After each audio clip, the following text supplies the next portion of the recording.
Alright, so hopefully you've been following along in the previous tutorials. And what we're going to do in this one is just going to start off and make the foot. So just start right away. Just make sure you have polygon selected here. Here, just select polygons, select the square, make sure this menu is set to polygons, and you're good to go. So just go into the bottom quadrant right here, this panel, and drag a square across here. And then when you release the button, it's going to say drag up to set height. And that really just means drag into any direction, really. So let's just go into the right image here, on the right side, bottom right, and click and drag it out. And we'll just bring it out to the heel. And there. In the viewport, we can see that we have a square here.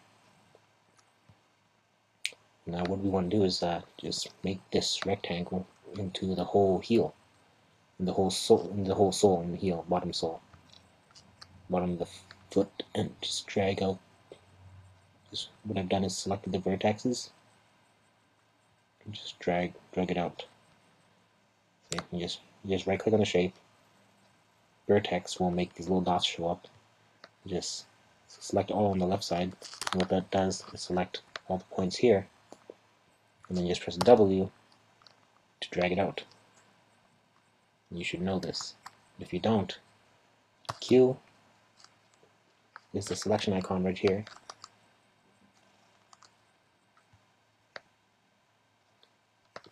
W is the move icon, is the move, it lets you move stuff around when you press W.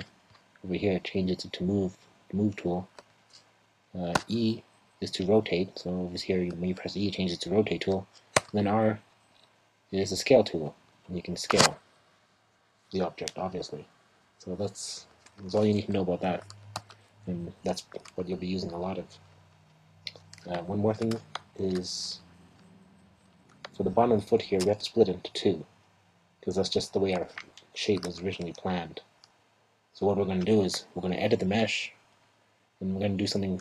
It's really a simple way to split the square into two. Is just to use this the insert edge loop tool. You also use split polygon, but that'll just split one side of the square. What we want to do is get the whole loop going there. So we just insert edge loop, and it's going to say click and drag on edges. What you want to do is just click anywhere on the edge. And I still have the button held down here, but as you can see, I can drag and move it anywhere. I'm just going to put it anywhere, it doesn't really matter where. Maybe around here. Right, just press enter. Now you have to remember that when you use this tool, it's still active. So you just want to make sure you go back here and select the selection tool, or press Q, so that you won't accidentally add another edge loop in your shape. That's something people might forget to do. So now you can press number 5 just to see how it looks like shaded. Personally, I like to work in the shaded mode.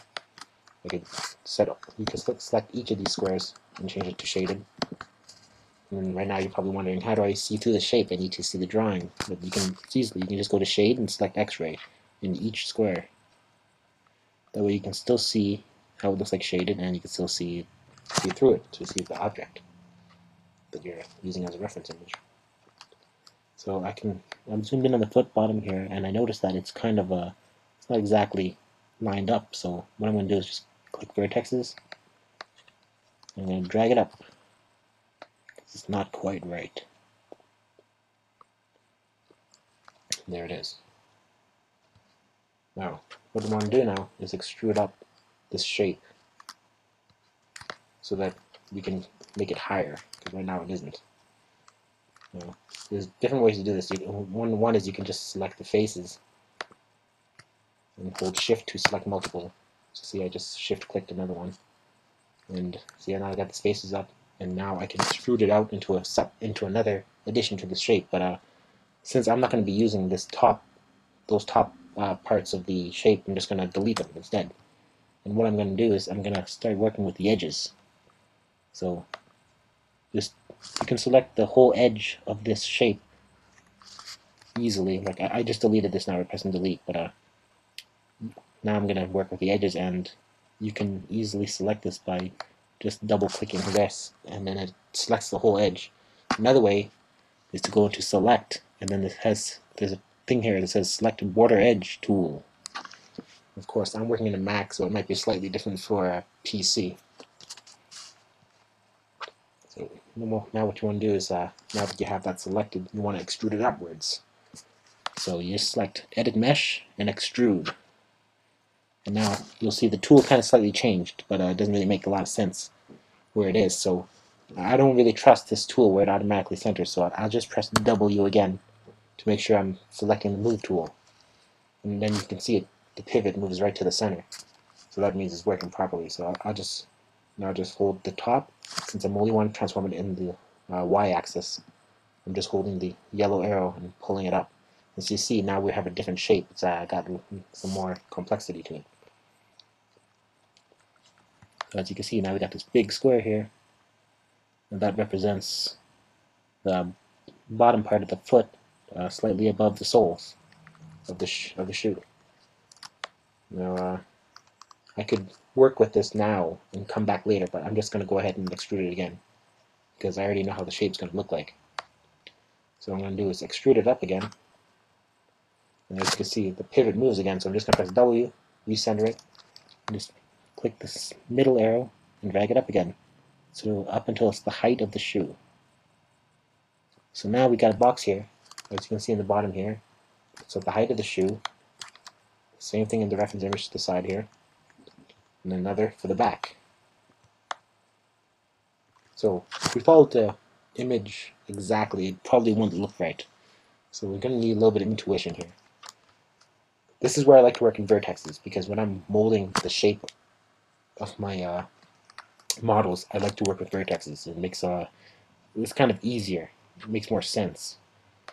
So I'm just going to select here by dragging out and selecting these dots. And as you can see, I got these two selected. And since I'm only working in one dimension right now, I'm working in the bottom right corner. I'm working in the 2 dimensions. I'm working 2 dimensions, but I'm working on just the right side. So I'm only transforming this thing in the Z-axis, which is blue here. And when you select it, it becomes yellow, obviously. But when I don't have it selected, as you can see, that it's too late now. But you can see in the bottom here that you have Z, Y, and X. And X is inwards, Z is to the left and right, and then Y is up and down. And it's different for every single one. So I'm just going to drag this down here. As you see, I'm lining it up with a foot. It's important to do that. These ones, I'm going to move it over. To do this, obviously, I'm just selecting it and pressing W. Same here. When I select this, press W, now I can drag it so that it meets the foot. And do it again here. Select all that. You can see the changes here. I can transform it in perspective as well. But perspectives, I don't always trust perspective because, well, because of human error. Okay, so now we got something that roughly looks like a foot.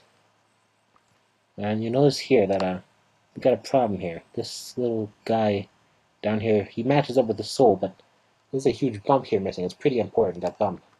So what I'm going to do is I'm just going to move this up. And you're probably wondering, it obviously doesn't line up, but that doesn't really matter because we can just adjust textures to fit it properly. Since we're working in low polygons, it doesn't really matter. We don't have to get this spot on, and it's not going to be a lot more shaped like the actual object. It's just low polygon shape. We'll just select this. I'll move this too, just to compensate. And same thing with this. Just move this down around here. I'm just going to tweak all these little dots here. Something to kind of feel better. I'm just doing intuition here. You don't have to do this. It's just what I want to do. So now that the bottom right image is all lined up on the side here, and you can see it doesn't match it perfectly. It doesn't matter. You can tweak it later. You can tweak it now. It doesn't matter.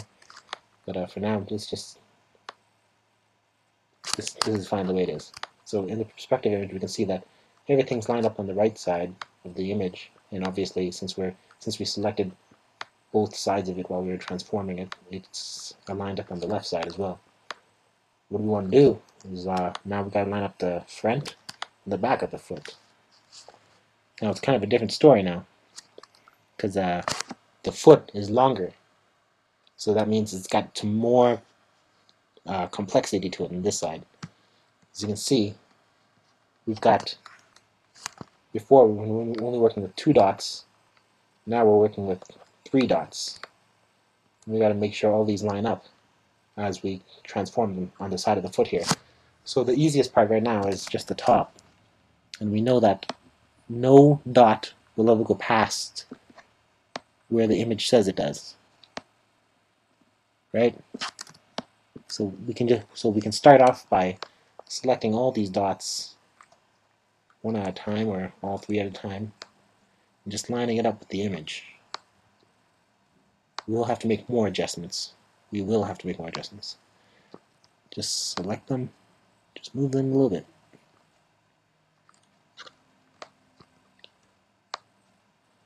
As you can see, some of this is moving out, so I'm just going to back out here. And here's a trick. See, I've moved these too far in, so now I've got part of the foot missing here, and I don't want that. I want to include that, even though it's going to be kind of a hard shape. I want to include that. So what I've done is selected both of them, and as you see, I have 2 dots here. Now normally I'm supposed to select one and go like this, but now see, I'm controlling 2 at the same time. You can't exactly do that. So what I like to do, this trick, is I just like to press R, which is scale. I told you here. Just press R, or you can just press this button, but I prefer to press R. You have to get used to them. And just like you scale it on the x-axis. So now we got this here, and it works. It's fine. Maybe we'll do the same for this. Just slightly out. Not too happy with it. Just being out like that. So maybe I shouldn't have moved that too far in the first place. So now we've got all these lined up here, but it's not quite right. It doesn't make sense that it should be like that, because what we're looking at in the contour is just the maximum outside of it. We haven't considered that parts like this at the front of the shoe, it doesn't go out all the way to the side, or else we'd have perfectly square feet. This would be a perfect slope and look like a really bad shop project. So we're just going to scale this inwards to where we think it might go. I think it goes about here. See, so now it's looking more like a foot. You can pan around and zoom around and rotate it and just see how it looks. That's close enough for me. On the back of the heel, no one has heels in the back flat, so I'm going to select the back dots, starting with these ones, and of course I'm going to scale them by pressing R, and I'm going to move them inside the foot here, as you can see, moving them inside slightly, because that's how a foot's shaped, it's rounded. And do the same with these.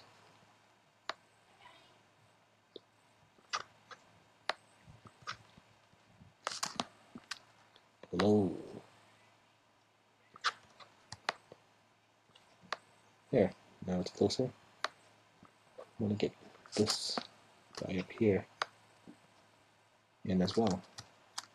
See, now we're having something that looks more like a rounded shape for the ankles. Makes a little bit more sense. I'm going to do the same thing at the top. So now it's starting to look a little bit like a hexagon.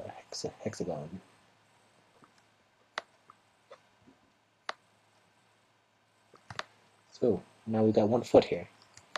You may say, that doesn't really look like a sneaker, but when we texturize it, it'll look fine. So that's the foot. I'm just going to add one more thing to this foot to complete it. Something you can't see in the photo. These are things, little attention to detail. You might want to pay attention here. Now what I'm going to do is select the edge. Remember, I just select one, or I can double click to select the whole ring. That's what I want to do. I want to select the whole ring. And what I want to do is, the foot here doesn't meet up with the ankle exactly, so there's a little fall off there. So what I'm going to do is just extrude it, and obviously you know what that does. We're adding more to the shape. And what I'm going to do is press R here, because this is going to be the easiest thing ever. Just press R, and I select the yellow box in the middle because I want it to transform in all dimensions. But mainly only red and blue, but the green, nothing's going to happen to the green because there's no height to this shape. And I want to drag it in, as you can see.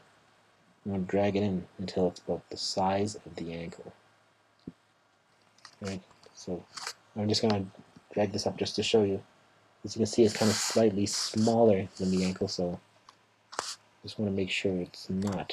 So just I pressed Control Z, shortcut Z, to undo that slight movement, because I want to make it. I want to see if it's right. Yeah, it's closer. So there. Now we got the foot.